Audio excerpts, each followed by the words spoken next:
Ghostbusters, the iconic 80s film that many people have cherished memories watching, including myself. Amazing movie.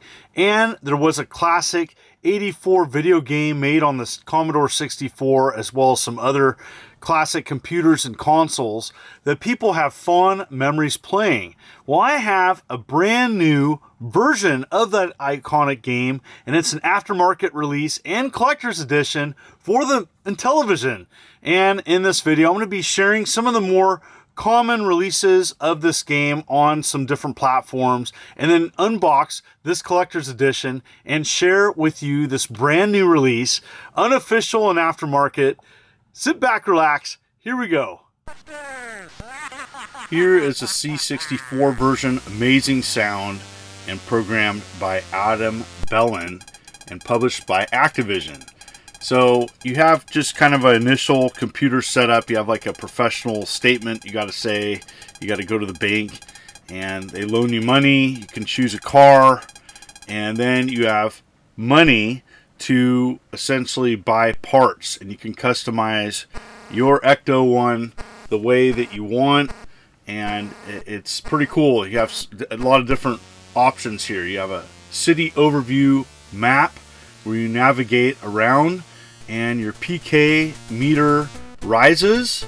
Your PK energy meter rises. If it hits 999, the game's over. The goal is to go around the city sucking up ghosts with traps, and if one of your members gets slimed, then you have to go back to Ghostbusters headquarters.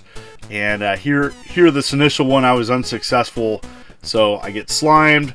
Then I have to then replenish your people through Ghostbusters headquarters. Another great version is for the Sega Master System. Here's the initial release, but there also was a blue cart variation of it. I wanted to show it in this video. And here's what the Master System version sounds like. And this was offered later after the initial release, but still based on the 84 Ghostbusters video game. Like many other versions, you can choose your vehicle and lots of different parts here. Graphics look really nice on the Master System. One of the better versions released, and there's a great website, Finnish Retro Game Comparison, and the link will be below to that. And the website breaks down all the different versions of this game, and I'm not showing all of them. This was released on several other computers, 8-bit, ZX Spectrum. I just wanted to show kind of graphics. This is what it looks like on a couple different platforms, especially the North American ones. But I'm not showing the Apple II version or the Atari 8-bit version. There even was an Atari 2600 version programmed by Dan Kitchen, and it kind of still has the essential aspects of the game. You can't choose your car, very simple menu, but you know what? It's here. And pretty impressive that Dan pulled this off for such a primitive device. And so it is stripped down. It's considered one of the weakest versions of Ghostbusters because this initially was made for a much more powerful computer. But here it is, and you may have grown up with this and enjoyed it. I thought it was alright, especially the action sequences here look pretty good. Actually, I was rather impressed for a 2600 version. And this was a fairly complicated game. The 2600 was not made for specific games like this as much, but it could pull it off. Now, here's the NES version, which many people in North America probably played, rented, grew up with. I don't think it's as good as the Sega Master System version. The website below breaks down all the different versions of the games, and this one is kind of it's the more weaker one in their opinion. Nice overview map, but you know what, the car scenes look pretty weak. Music's just okay. There is action sequences at the end of the Master System and the NES version where you can actually control what's going on, so that's kind of cool.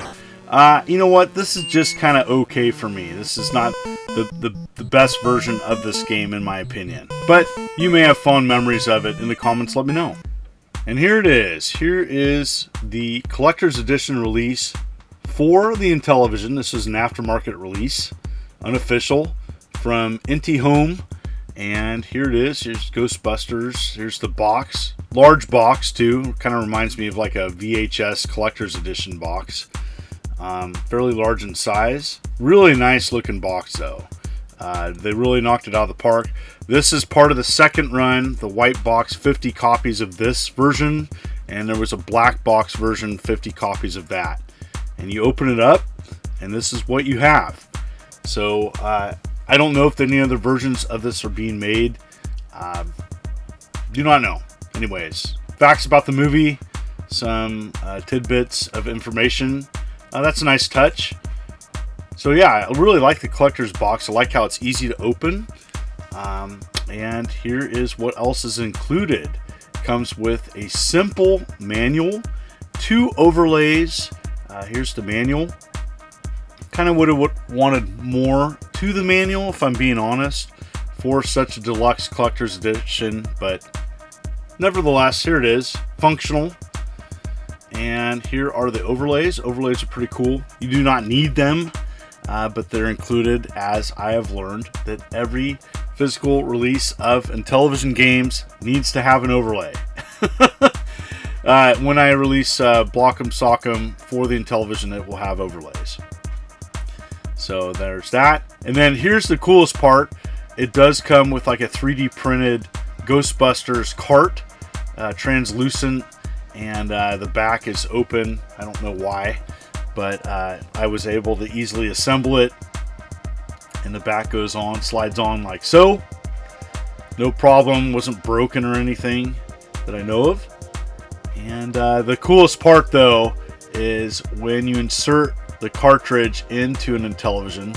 I have an RGB modded Intellivision, so I want to show this. Really cool looking. And you turn on your console, it lights up. And it looks fantastic. Turn the lights off here to show you. Alright, let's jump into some gameplay. So this release is from Inti Home. They offer Homebrew and Aftermarket Intellivision games. They have a website. This was a limited run, and so I have no idea if more are being made. Nice logo there. And again, this is a Homebrew release, and so I want to show some gameplay. So it starts off like many other versions, and so you get to choose. In this version, you do not get to choose your car. So, and you just start off with very little amount of cash, and looks like only 3 options for equipment. So I'm going to choose the first 2 and multiple traps. And so that is a little bit different than some other releases. And then here's the overview map. Not too bad. Now remember, this is a console from the 70s. So graphic wise, it is going to be limited. So it does remind me a little bit of the 2600 release, which isn't bad. I actually didn't think the 2600 version was too bad. It's kind of tough sometimes to make these games work on classic consoles, especially consoles from the 70s. So here's the action sequence. The ghosts look pretty nice. Getting slime there. And if you do get slimed, you then have to go back to Ghostbusters headquarters, and that's where you then replenish lives. So once you get that figured out, then it goes to this car sequence where you can capture ghosts this way as well. So I'm going to be going to a different scene after I get replenished with Ghostbusters. Overhead map. You don't want the ghost to touch Zool on this map, by the way. And then you have the gatekeeper and the keymaster represented there with symbols. So you go around here, and that tells you where to go. So that's the next action sequence place. I picked up a ghost. Okay, you don't want your PK energy level to go up to 1,000. And so yeah, some various differences. Overall, the graphics are okay. Music's nice. Game is playing fine. I'm using standard Intellivision disc controller. So set the trap, and then voila, success. So overall, I like it. So what are your fond memories of Ghostbusters, either the film or some of these classic iconic releases on multiple different platforms? In the comments below, let me know. And as always, thank you for coming to my channel and viewing this video. I do lots of aftermarket and homebrew games on my channel. I talk about video games, I talk about collectibles, and much more. If you like what you see, consider hitting that like and subscribe button and clicking the bell as I'm uploading videos every week. You folks are wonderful and beautiful. Let's keep it positive. This is the immortal John Hancock, and you take care.